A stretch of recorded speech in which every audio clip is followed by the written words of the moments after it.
Bismillahirrahmanirrahim. Assalamualaikum warahmatullahi wabarakatuh. Alhamdulillah arsala rasulahu bil huda wa dinil haq liyudhhirahu 'ala dini kullihi walau karihal musyrikun. Asyhadu an la ilaha illallah wahdahu la syarikalah wa asyhadu anna Muhammadan abduhu wa rasuluhu la nabiyya ba'dah. Allahumma sholli ala Muhammadin wa ala alihi wa sahbihi ajmain, amma ba'd. Subhanaka la ilma lana illa ma 'allamtana innaka antal alimul hakim. Rabbi shrah li sadri wa yassir li amri wahlul 'uqdatam min lisani yafqahu qawli. Bu Bapak, sahabat yang saya hormati, kajian Majelis Taklim Nurul Huda yang insya Allah dirahmati oleh Allah Subhanahu wa Ta'ala. Kita jumpa lagi dalam kajian pada saat ini, dan marilah kita senantiasa bersyukur kehadirat Allah Ta'ala bahwa kita masih diberi keberlimpahan dalam kehidupan ini, di mana Allah sangat mengasih penyayangnya pada kita, sehingga kehidupan ini adalah kenikmatan yang sangat luar biasa, di mana harus kita manfaatkan sebaik-baiknya. Ibu bapak dan sahabat yang saya hormati, pada saat ini kita berikan topik sesuai dalam undangan saya di WA Group, yaitu aktualisasi diri dalam meniti ke dalam diri. Kita sebagai manusia, ini kalau kita melihat tentang kesehatan ya, itu kalau menurut WHO itu kan sehat itu adalah keadaan seimbang yang sempurna baik fisik, mental maupun sosial. Jadi menurut WHO itu seimbang, sempurna, fisik, mental, spirit juga sosial. Dan kalau menurut kedokteran modern ya, sehat itu adalah suatu keadaan sejahtera dari badan dan jiwa atau rohani ya, dan juga sosial yang memungkinkan untuk setiap orang itu hidup produktif baik secara sosial maupun ekonomi. Ini kalau kedokteran modern. Tapi kalau kedokteran yang natural itu sehat itu adalah keseimbangan energi dari keseluruhan tubuh kita. Nah, itu kalau diringkas sebetulnya sehat itu adalah nyaman. Ini secara jasmani atau fisik ya. Dari WHO maupun kedokteran modern maupun kedokteran natural, ini belum menyinggung tentang spiritual. Spiritual itu yang sering saya sampaikan adalah makanan jiwa. Ya, makanan jiwa. Jadi kalau makanan jiwa itu kan tidak identik dengan makanan jasmani ya. Kalau makanan jasmani itu ya Bapak Ibu yang di anu ini ya, yang di apa itu dihidangkan pada saat ini. Tolong Mas Bud, sebentar ya.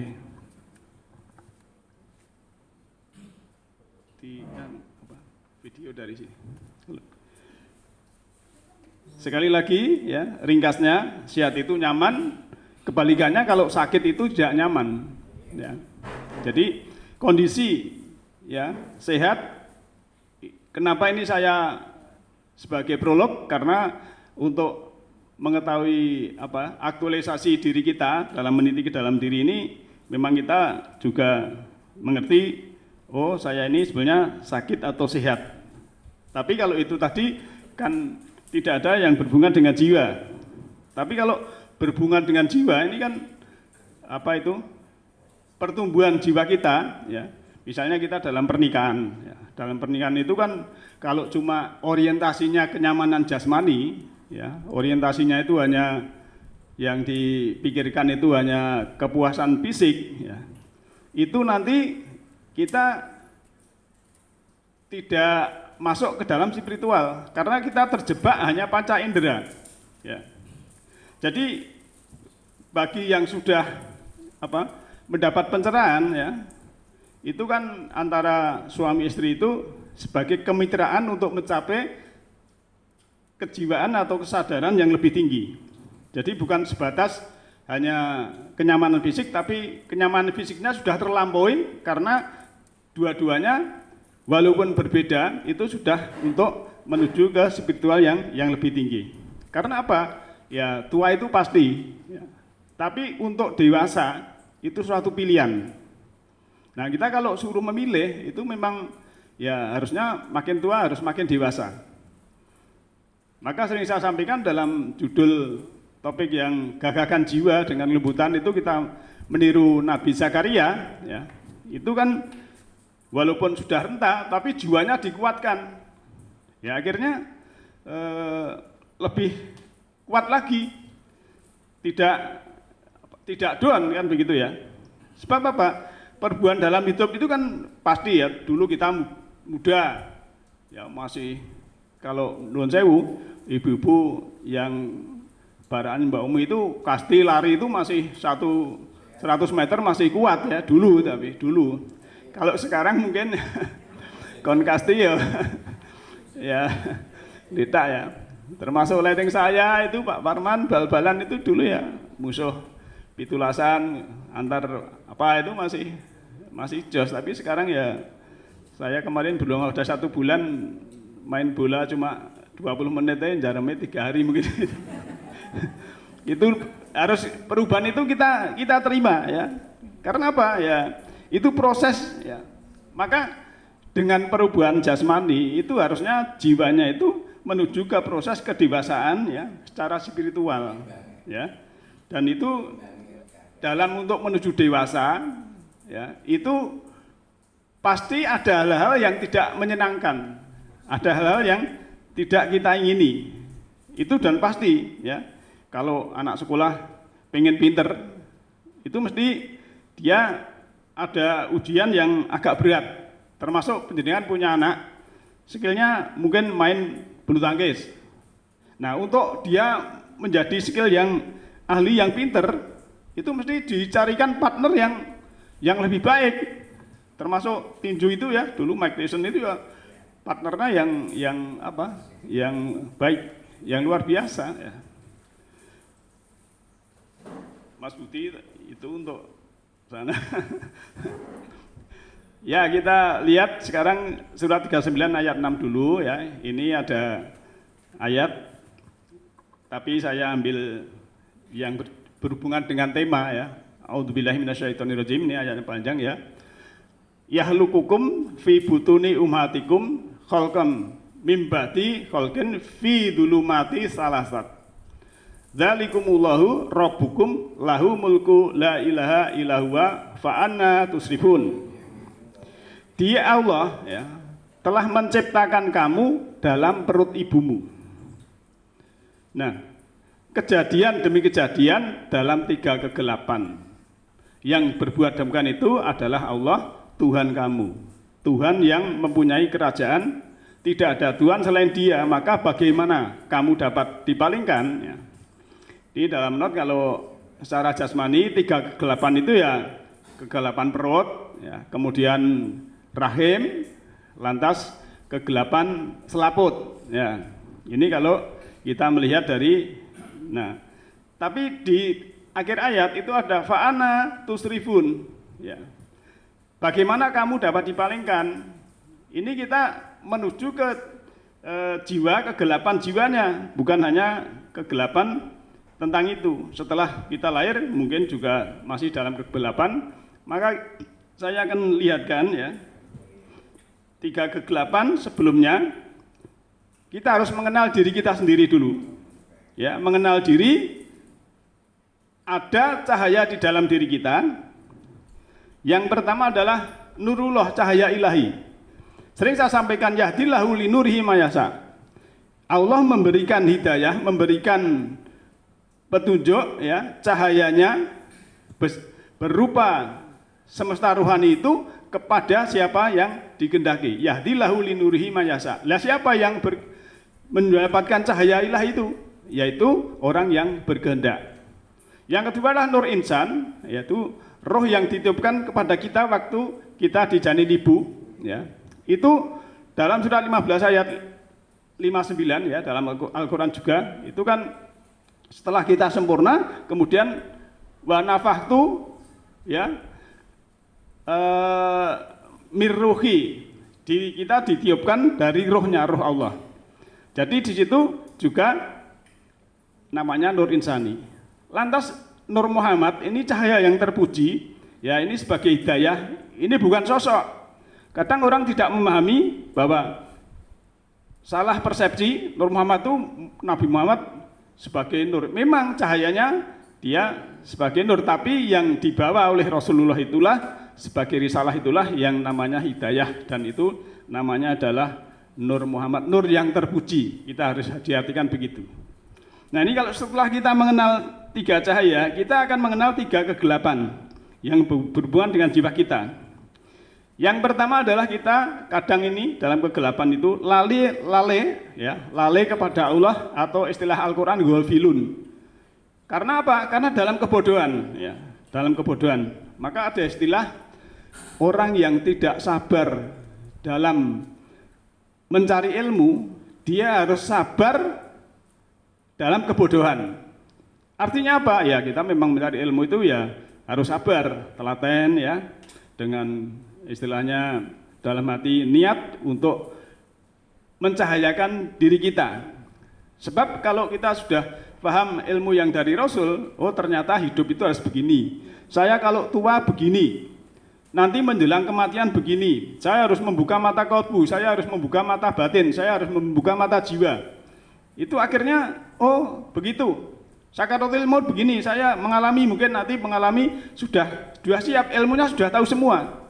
Oh mengenal Allah, Allah itu seperti ini, bukan hanya Allah ya yang menurut persepsi, ya, menurut persepsi misalnya orang ya merusak warung orang lain sambil Allahu Akbar, itu Allahnya Allah persepsi menurut pikirannya, menurut otaknya, bukan menurut yang dikehendaki Allah. Tapi kalau menurut Allah, yaitu Allah itu lemah lembut, maha pengasih penyayang, ya tidak boleh kita merusak, itu namanya Allah yang sesungguhnya. Yang kedua adalah kemelekatan pada materi, ya. Ini juga kegelapan, istilahnya hubud dunya, ya. Ya kemelekatan itu boleh orang Islam itu punya perusahaan, punya rumah baik, mobil, tapi tidak ada kemelekatan dalam arti bangun tidur, ya, sampai tidur lagi yang dipikir cuma itu. Nanti kena surah 64 ayat 9 itu. Jadi hartamu, anakmu, jangan melalaikan dirimu dari mengingat Allah. Ya, itu kalau sampai terjadi kemelekatan, itu namanya kegelapan. Kemudian yang ketiga itu menuruti hawa nafsu, ya. Ya, menuruti hawa nafsu itu ya yang begini adalah nafsu yang tidak baik, ya. Kita turuti itu orang yang dalam kegelapan. Walaupun dia mungkin ya orang terpandang, bahkan mungkin punya titel yang panjang, tapi kalau menuruti hawa nafsu itu dia dalam kegelapan.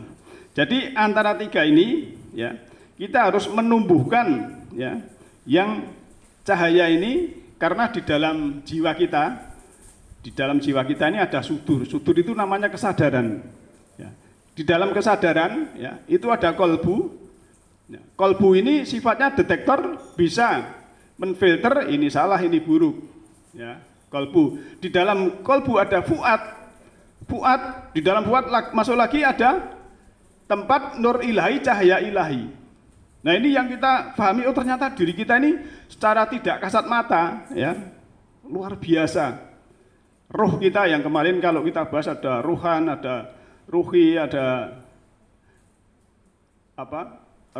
Rohul Kudus, ada Ruhul Amin dan seterusnya, itu kalau kita pahami kemudian kita implementasikan dalam kehidupan ini, oh ternyata kita manusia ini secara makhluk rohani, yang aslinya kita ini makhluk rohani, ya, casing ini hanya sebagai kendaraan, oh ternyata luar biasa kemampuannya.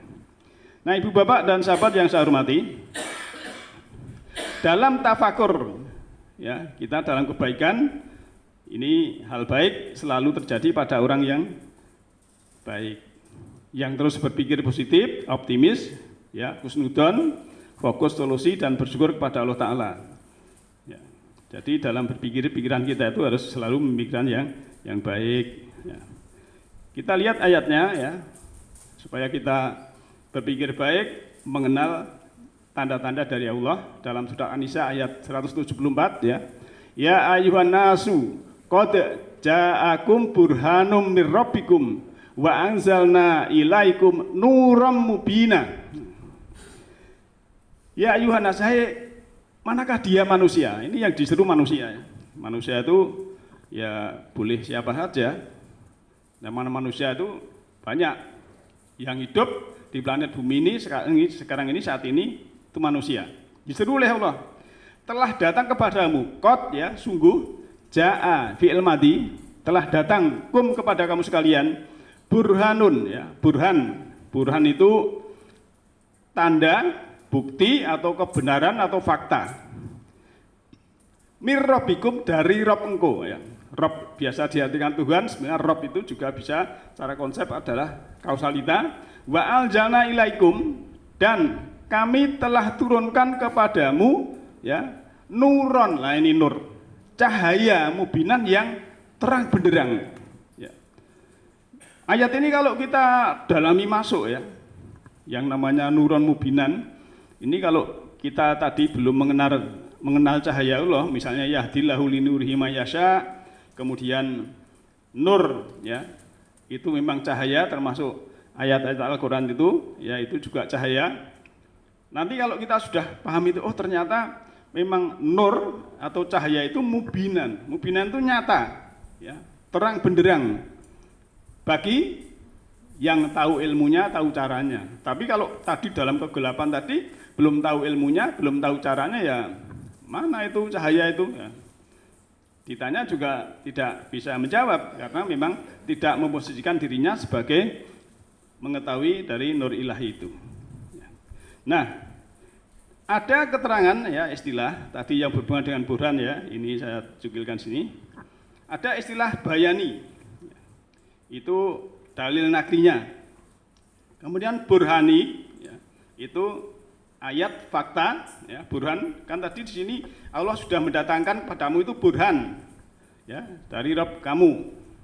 Kemudian ada irfani, itu adalah hikmah dari segi pragmatis pengetahuan atau ayat itu yang kita pelajari. Jadi yang namanya ayat itu harus ada sisi azas pragmatisnya. Misalnya kita membaca ayat tentang Nabi Yusuf misalnya. Pelajaran apa yang kita ambil dari Nabi Yusuf? Ternyata Nabi Yusuf itu ya, waktu difitnah ya, tidak melakukan penjara lebih baik daripada saya urusan ini. Ngalah, istilahnya dia ngalah ya. Termasuk ya mungkin Nabi Musa juga seperti itu. Jadi kita melihat ya segi pragmatisnya, oh cerita ini Ahsanul Qasas ini adalah yang bisa kita ambil hikmahnya adalah satu, mungkin kalau Musa itu adalah simbol daripada kebenaran ya. Musa simbol dari kebenaran, kalau Firaun itu simbol keburukan. Kemudian kalau Yusuf itu adalah simbol orang yang sudah mencapai kesadaran yang tinggi ya, dan oleh Allah ya mendapatkan tempat yang luar biasa, karena memang dari kecil ya beliau ini kan dapat ujian yang sangat berat, dan hampir semua nabi ujiannya sangat berat, termasuk Nabi Muhammad Shallallahu Alaihi Wasallam. Ibu bapak yang saya hormati, nah kembali kepada topik aktualisasi ini ya, aktualisasi diri itu adalah keinginan seseorang untuk menggunakan seluruh potensi dirinya untuk mencapai apapun yang mereka mau dan bisa dilakukan. Ini menurut Kamus Oxford ya. Jadi aktualisasi diri itu seperti itu. Lantas ya, dalam buku Motivation and Personality itu merumuskan ya, ada sebuah piramida kebutuhan manusia. Ada kebutuhan pertama paling dasar adalah fisiologis ya, makan, minum, dan seks. Setelah itu kebutuhan rasa aman ya, selanjutnya kebutuhan sosial, keluarga, teman, komunitas ya. Berikutnya adalah kebutuhan penghargaan, dan kebutuhan puncak adalah aktualisasi diri. Nah, ini saya lihatkan, nih ada gambarnya nih nanti, sebentar ya. Nah ini di dalam diagram ini ya, paling bawah ini tadi kebutuhan dasar ya. Kebutuhan dasar itu ya makan, minum tadi yang berhubungan dengan badan ya. Kemudian naik ke atas ya, ini rasa aman, pengen rasa aman ya, bisa melakukan aktivitas ya tanpa ancaman yang mengganggu keselamatan. Jadi setelah kecukupan kebutuhan primernya ya, dia ingin aman, misalnya sudah cukup ya, sudah pakaiannya bagus, rumahnya bagus, mungkin kendaraannya bagus, kan ingin rasa aman. Nah percuma kalau tidak aman kan begitu. Itulah kebutuhan juga. Kemudian rasa memiliki ya dari cinta, yaitu mengikat pada kelompok sosial. Pengen orang lain tuh mencintai dia atau menghargai dia, supaya apa? Supaya dia itu ada rasa aman. Ya. Coba kalau kita bayangkan orang itu kalau neng-nengan ya, neng-nengan itu bahasa Indonesia apa nih? Nawa? Jodohan ini bahasa Jawa, bahasa Indonesia apa? Kan sering tak cerita gitu. Wong neng-nengan iki dalane ombo 20 meter iki lah kok dadi sempit, mlipir-mlipir ben ra ketemu golek nggon sing ndelik kan begitu. Nah, itu rasa aman. Dalam Islam tidak boleh seperti itu ya. Ya kepepete misalnya kalau keluarga itu neng-nengan ya telung dino iki ya kudu selesai dimaafkan. Ciri orang takwa itu adalah memaafkan. Nah, Bapak Ibu sekalian dan sahabat yang saya hormati, aktualisasi diri itu adalah kebutuhan paling tinggi. Dapat menggunakan semua bakat, potensi, ya, talenta, serta menggunakan semua kualitas dan kapasitas pada dirinya itu secara penuh. Ya.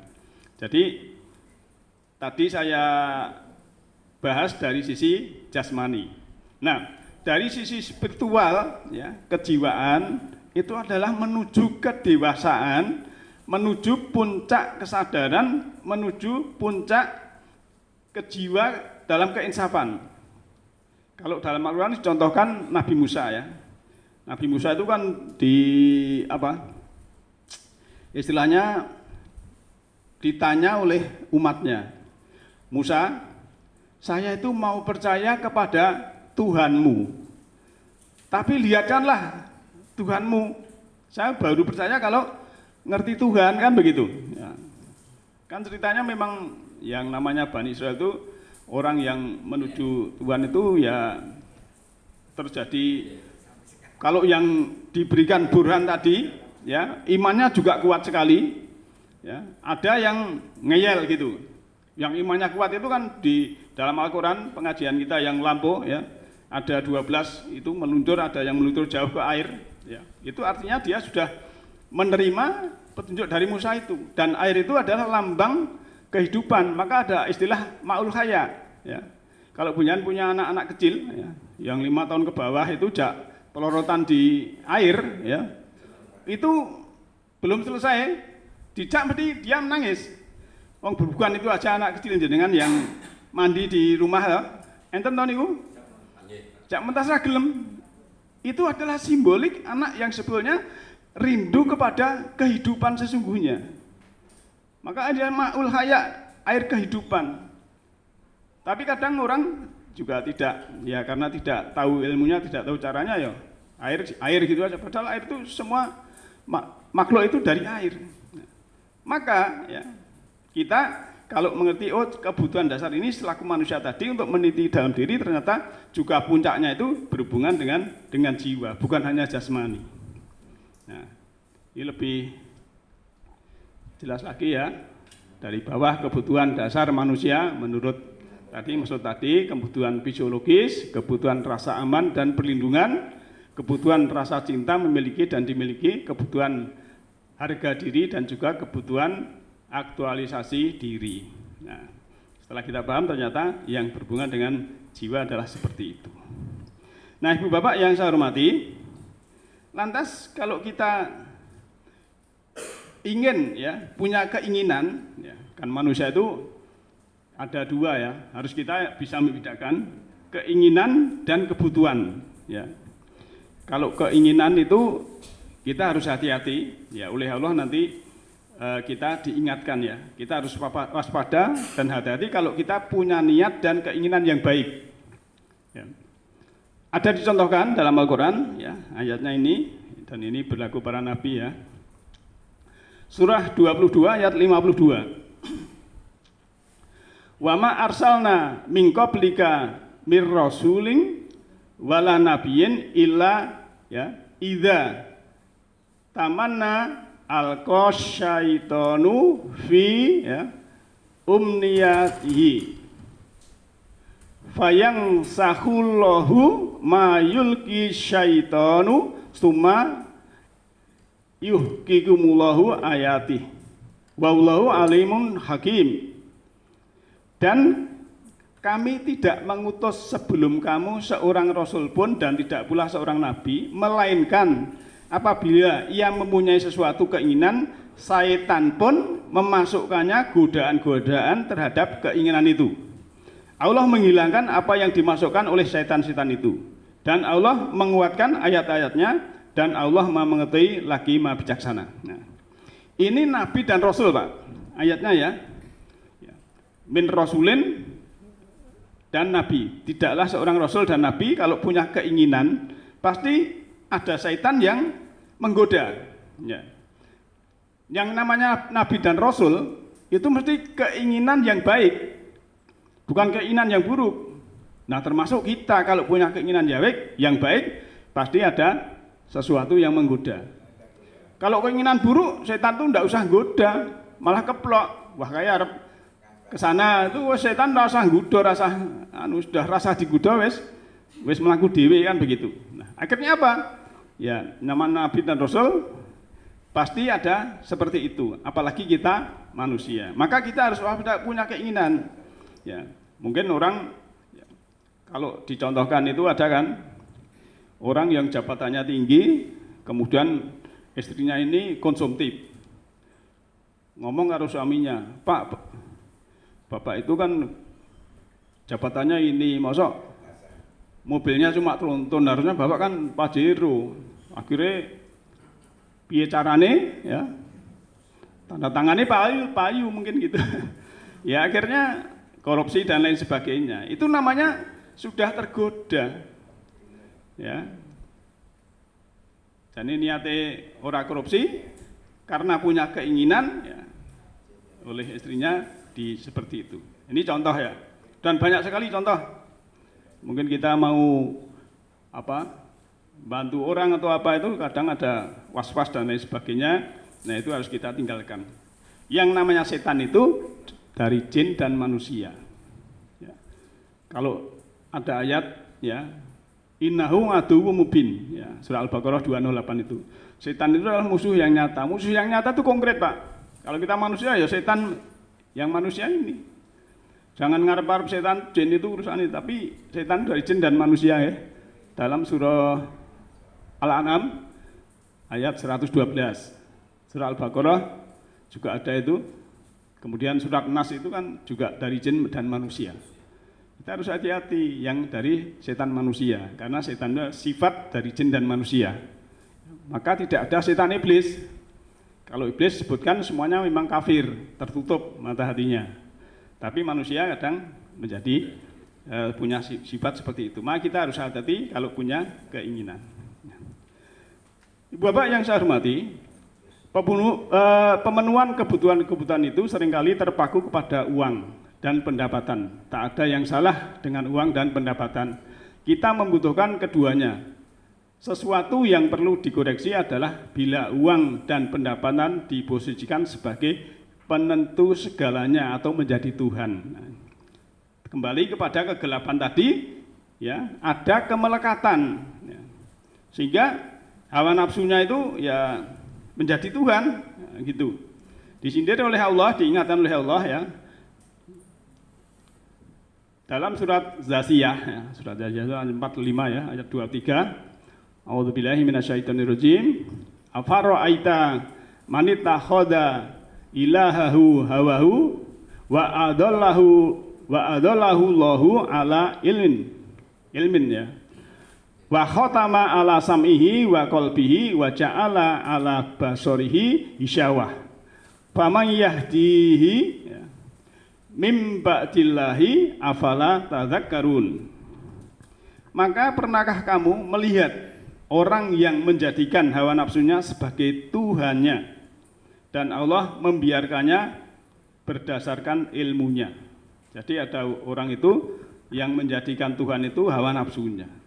Karena Allah membiarkan ilmunya. Jadi ilmu itu ada yang bisa menuntun kepada cahaya ilahi, ada yang hanya menuntun kepada pelampiasan hawa nafsu.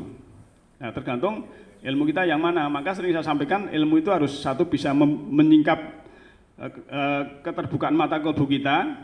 Kemudian yang kedua, itu menjadikan wawasan kita ini luas. Kalau tambah ilmu tapi malah sempit wawasan, ya sudah ngaji ke sana kemari, masih suka ngomongin orang, masih suka ngerasani orang, masih suka membenci orang, merendahkan orang. Ini namanya ilmunya tidak tambah luas tapi tambah sempit. Nah, harusnya wawasan itu sudah universal, karena Islam ini universal, kosmopolitan. Dan itulah Allah yang Allah dengan sebenarnya. Maka jangan sampai seperti ayat ini, ya, menuhankan hawa nafsu. Itu artinya kalau kita masih membenci dan lain sebagainya itu masih menuruti hawa nafsu. Lantas berikutnya, ya, karena apa? Kalau orang yang istilahnya menuruti hawa nafsu, itu Allah telah mengunci mati pendengaran dan hatinya dan meletakkan tutupnya atas penglihatannya. Wah, kan luar biasa ini. Jadi sudah dikunci mati pendengarannya, kemudian hatinya ditutup, ya, juga penglihatannya.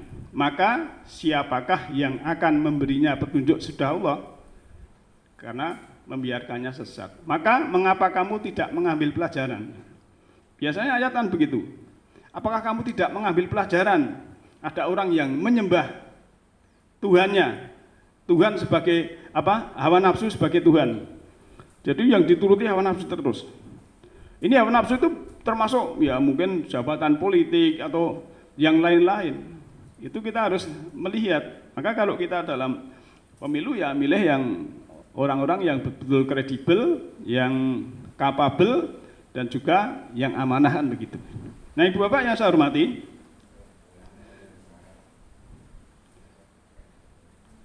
ini kita lewati, ya. Dalam kita untuk aktualisasi diri kita ini, kita juga harus memahami din agama ini sebagai sistem aturan hidup dan kehidupan. Ini kan mendesain kita menjadi makhluk yang ibadah, menjadi makhluk yang mengabdi. Dan kebutuhan paling asasi adalah kebutuhan dan beraktualisasi diri. Misalnya ibadah sholat, siam, itu mengontrol kebutuhan fisiologis, menahan ego, amarah, dan menahan ego duniawi tadi. Jadi kalau istilahnya ibadahnya itu benar, ya, kan ada istilah hakikat, ya. Kalau tahu hakikat, tahu esensi yang dikerjakan, itu akan berdampak kepada mereka yang sudah paham ini akan tindak lanjutnya. Seperti sering saya sampaikan, misalnya perintah sholat, utlu ma'ufiya ilaika minal kitab. Kalau sudah tilawah kitab, baru waqimis sholah, kerjakanlah sholah. Berarti nanti setelah paham ilmunya, oh ternyata sholat itu terhubung Allah. Sholat itu sholat daim, itu tidak kikir, tidak emosinan. Oh ternyata sholat itu lingkarannya banyak sekali. Kalau paham itu, ya mungkin dia ke masjid sudah pulang menjadi orang yang penyabar, menjadi orang yang, ya, lemah lembut, tadinya ada perubahan-perubahan terus. Dan itulah yang dikehendaki Allah, ya, supaya kita ini ada perubahan, karena hidup itu selalu berubah, ya. Di dunia ini tidak ada yang kekal, kecuali yang kekal adalah perubahan itu sendiri. Termasuk tadi perubahan fisik kita. Maka dalam kita mengkaji ataupun kita taklim itu harus ada perubahan selalu yang menuju ke lebih baik. Dan kita dalam menerima ilmu, ya, kan sering saya sampaikan, ilmu itu ada yang umum, ada yang khusus, ada yang sangat khusus, ya. Kalau yang ilmu sangat khusus orang lain itu belum tahu, kita tidak usah, ilmu itu juga aurat, ya, surat Kahfi kemarin. Ya, jangan sampai wah ini saya pelajarannya gini, Ini yang titelnya itu hanya 4 kali 4, 2 tambah 2, 4, ngerti nih? Dikai ilmu sing log 10.004, ya wah itu salah gitu, langsung nyalah dengan gitu. Maka dalam hal ini kita juga harus, pertama memang pencerahan itu adalah untuk diri kita. Ibu bapak yang saya hormati, tadi sudah saya sampaikan juga kita harus bisa membedakan keinginan dan kebutuhan. Nah di sini kita harus bisa membedakan kesenangan dan kebahagiaan. Karena ayatnya dalam surat Mukminun itu kan qad aflahal mu'minun. Sungguh bahagia orang-orang yang beriman. Ya. Orang beriman itu harusnya bahagia. Ya. Bukan sungguh orang beriman itu senang. Ya, senang, bahagia dan senang itu beda. Ya. Kita harus bisa membedakan. Contoh gini, contoh konkret. Orang pengen kesenangan, ya, dari rumah kan sumpek, kuliner, makan-makan, terus karaokean, nyanyi misalnya. Ya. Ini kesenangan, ya. Senang di situ, senang, mungkin bisa melakukan, tapi pulang kesenangannya hilang. Beda kalau mencari bahagia, ya. Mencari bahagia itu beda lagi, ya. Penjaringan bikin nasi bungkus, ya. Kemudian ada orang di jalan, ya. Mungkin kalau kota besar itu ada yang keleleran semua, kita beri. Nah, ini kebahagiaan. Nanti penjenengan pulang karo sing karaoke tadi sama-sama sampai di rumah pasti beda. Aku bareng ngei nasi bungkus karo wong rasane kok enak, kayak bungat medah. Berarti wis tahu ngono lho, tahu. Gitu. Ya. Tapi kalau tapi rong tahu karaoke, masalahnya rong iso ngrasake kesenangan beda. Ya. Nyanyine paling ya ning Tawangno Lintang. Ya, kita harus bisa membedakan itu. Maka dalam Al-Qur'an itu ya qad aflahal mu'minun. Sungguh bahagia orang yang beriman, walaupun syaratnya itu ya sholatnya khusyuk, kemudian lakwi muridun, ya, yang loho-loho tidak berguna ditinggalkan. Sebab apa? Tadi kita harus bisa membedakan kebutuhan dan keinginan. Ya, Allah itu sudah menyediakan kebutuhan kita. Ya. Kita sudah tidak usah khawatir tentang kebutuhan kita. Ya. Dalam surat 16, surat An-Nahl ayat 10, ya, huwaladzi anzala minas sama'i ma'an lakum minhun syarabum wa minhu syajarum fihi tusmi'un. Dialah yang telah menurunkan air hujan dari langit, ya, untuk kamu. Sebagiannya menjadi minuman. Lantas sebagiannya menyuburkan tumbuh-tumbuhan yang pada tempat tumbuhan itu kamu menggembalakan ternakmu. Jadi Allah itu sudah menurunkan air hujan, ya, untuk minum kita, kemudian untuk menyuburkan tumbuhan, kemudian rumput-rumput itu untuk ternak-ternak kita. Artinya kan Allah Maha Pengasih Penyayang yang sangat luar biasa. Kemudian ayat 11-nya, ya. Artinya dia menumbuhkan bagi kamu dengan air hujan itu tanaman-tanaman seperti zaitun, ya, ada tumbuhan liar, korma, anggur dan segala macam buah-buahan.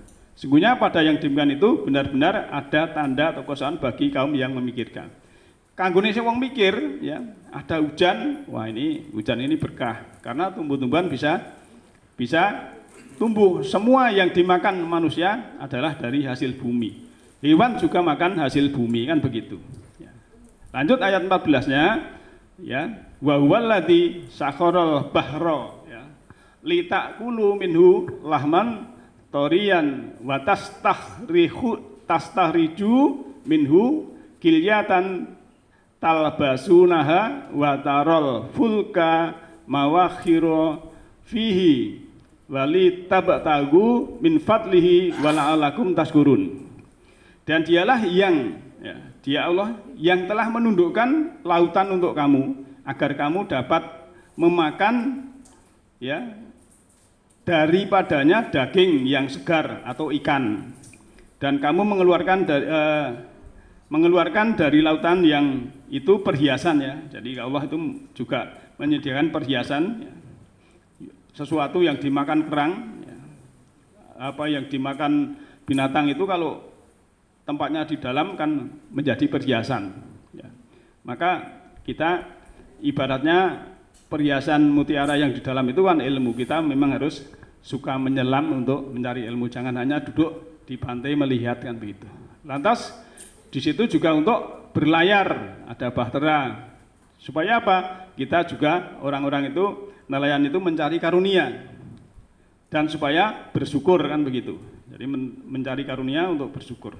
Itu semua sudah diberikan kebutuhan kita. Maka kita harus menjadi orang yang beriman dan berilmu. Lantas beramal soleh dengan ikhlas dan keinsafan, muaranya sudah berkesadaran tinggi. Jadi puncak ya aktualisasi diri dalam meniti ke dalam diri itu adalah puncak kesadaran. Kita sadar ya. Sadar itu kita bernapas ini sadar bersama Allah ya. Kita masukkan oksigen, mengeluarkan, masukkan, itu sudah kesadaran, ada sadar. Terhubung dengan Allah, Allah lebih dekat dari urat nadi leher kita. Allah meliputi segala manusia. Itu kalau sudah ada kesadaran gitu, ya insya Allah jiwa ini akan berkembang, bertumbuh menjadi jiwa-jiwa yang baik. Nah, sebagai ayat yang terakhir, ya ini cuplikan dalam surat 58 ayat 11 itu kan, ayatnya panjang ini, di belakangnya yarfa'illahu ladina amanu wa minkum waladina utul ilma darajah wallahu bima ta'maluna khabir. Allah akan meninggikan orang-orang yang beriman di antaramu dan orang-orang yang diberi ilmu pengetahuan beberapa derajat, dan Allah Maha mengetahui apa yang kamu kerjakan. Jadi syaratnya beriman. Beriman itu bukan hanya percaya, beriman itu terbuka mata kolbu, terbuka mata jiwa, terbuka mata batin untuk menerima cahaya ilahi tadi. Ya. Lantas berilmu, kepahamannya, ya kan sering saya sampaikan, Allah itu menurunkan Al-Quran itu bisa dipahami yang tidak sekolah, bisa dipahami yang SD sampai perguruan tinggi. Ibarat ibu ya mau ke pasar atau ke kantor, anaknya ada yang TK, ada yang SMP, ada yang SMA, ada yang kuliah, pasti naruh sarapannya itu paling bawah. Semua bisa makan, kalau naruhnya di atas tidak bisa. Sebagai contoh ya surat 16, surat Nahl ayat 79 itu. Ya. Siapakah yang menahan burung di atas itu kecuali Allah? Tapi bagi ahli astronomi, ahli kosmologi, siapa yang menahan planet-planet Allah yang beratnya kalau bumi aja 600 triliun ton, itu yang menahan siapa? Kalau bukan Allah. Ya. Tadi Toir diartikan burung, tapi yang ahli astronomi mengartikan planet-planet dan tata surya, galaksi, superkluster dan lain sebagainya. Yang menahan siapa? Allah. Kan tingkatan itu ya. Maka ya, kita harus membuka mata kolbu sebagai orang beriman, dan kita belajar semampu kita, ngerti. Jadi kalau tua itu saya begini ya, nanti sakaratul maut begini ya, nanti di sana begini kan ya sudah saya buka semua. Ada judul kumlot, lulus yang kumlot itu seperti itu, kalau gagal tidak lulus seperti itu. Sakaratul maut itu harus bisa melihat dengan mata kolbu seperti itu. Itu kalau kita lihat, oh ternyata harus begitu. Kita nanti tua, ya, gagahkan jiwa kita dengan kelembutan, seperti Nabi Zakaria. Kalau jiwanya gagah, walaupun tulangnya lemah kan masih semangat kan begitu. Nah oleh karena itu Bapak Ibu sekalian, ya, dalam hal ini mari kita tingkatkan kesadaran kita supaya kita ini menjadi insan yang selalu ya, memperhatikan, meniti ke dalam diri, mengenal diri kita, sehingga apabila kita mengenal diri kita, insya Allah kita mengenal Tuhan, mengenal Allah. Kalau kita mengenal Allah, ya setiap saat insya Allah bisa berhubung dengan Allah. Ya. Maka dalam surat 13 ayat 28, itu kalau kalian baca kan, alladzina tatmainul qulubuhum ala bidzikrillah tatmainul qulub. Orang-orang yang selalu ingat pada Allah, ya, karena mengenal, ingat karena mengenal. Ya. Dan hanya ingat kepada Allah lah, hati akan menjadi tenang dan tenang ya. Nah Bapak Ibu dan sahabat semuanya, kajian saat ini demikian. Nanti setelah kita tutup mungkin ada komentar atau pertanyaan, dipersilahkan, dan monggo dilanjutkan untuk minumannya. Dari saya kalau ada kata-kata yang kurang berkenan mohon maaf ya. Yahdillahu linurihi mayasa, Allah menunjuki cahayanya berupa alam semesta ruhani kepada siapa yang dikehendaki. Nasrun minallahi wa fakum qarib. Assalamualaikum warahmatullahi wabarakatuh.